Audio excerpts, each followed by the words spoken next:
కేసీఆర్ ఉన్నాడు ఒక ఎకరం పొలం ఎండిందా? మరి ఇవాళ ఏం బీమారి వచ్చింది?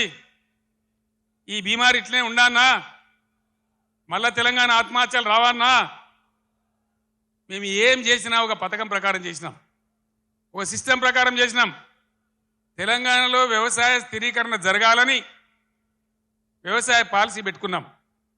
నాకు ఎవరు దరఖాస్తు చేయలే, దండం పెట్టలే, ఎవరు ధర్నా చేయలే. రైతు బంధు తెచ్చినాం. దేశంలో ఏ రైతు నాయకుడు తేలే. చరణ్ సింగ్, దేవిలాలు, మహారాష్ట్రలో వసంత్ దాదా పాటిల్, చాలామంది రైతు బిడ్డలు ముఖ్యమంత్రులు అయినారు. కానీ వాళ్ళు ఎవరు పెట్టలే.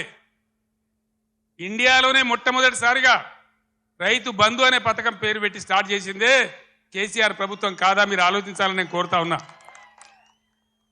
రైతు బీమా, రైతు చచ్చిపోతే అడిగే దిక్కు లేకుండే. రైతు గుంట భూమిన రైతు చనిపోయినా 5 లక్షల రూపాయల బీమా తెచ్చిపెట్టినాం. ఇలా దాని గురించి వివరం లేదు.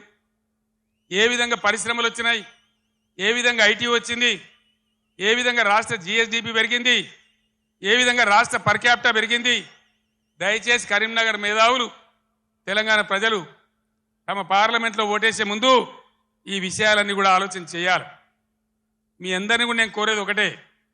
నేను పెద్ద లంబా చెవుడా గంటసేపు మాట్లాడా, మీరన్నీ చూస్తున్నారు. ప్రతిదానికి మీరే సాక్షులు. కేసీఆర్ నాడు ఎట్లా పచ్చని పొలాలుండే, ఎట్లా 24 గంటల కరెంటు ఉండే, ఇలా ఇంత మాయలమే ఎట్లా మాయమైనాయి, ఎందుకు మాయమైనాయి? ఈ అసమర్థ కాంగ్రెస్ పాలకులు బోగస్ మాటలు చెప్పిండ్రు. రైతులకు బోనస్ ఇస్తామన్నారు. మొన్న వానకాలం పంట బోనస్ ఇచ్చిండ్రా? ఇప్పుడు యాసంగి గురించి ఇస్తామని చెప్తున్నారా?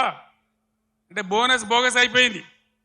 ఈ విధంగా అనేక విషయాలలో పదవికి ఇప్పుడే వచ్చినాం కదా, ఇప్పుడే అబద్ధం ఎట్లా ఆడితే ఎట్లా అనే ఇది కూడా లేకుండా అడ్డగోలుగా మాట్లాడుకుంటూ, నానా బూతులు మాట్లాడుకుంటూ, ఒకటే రకంగా కేసీఆర్ మీద ఏడ్చుకుంటూ వాళ్ళు పనిచేస్తూ ఉన్నారు. మీరు చూస్తూ ఉన్నారు.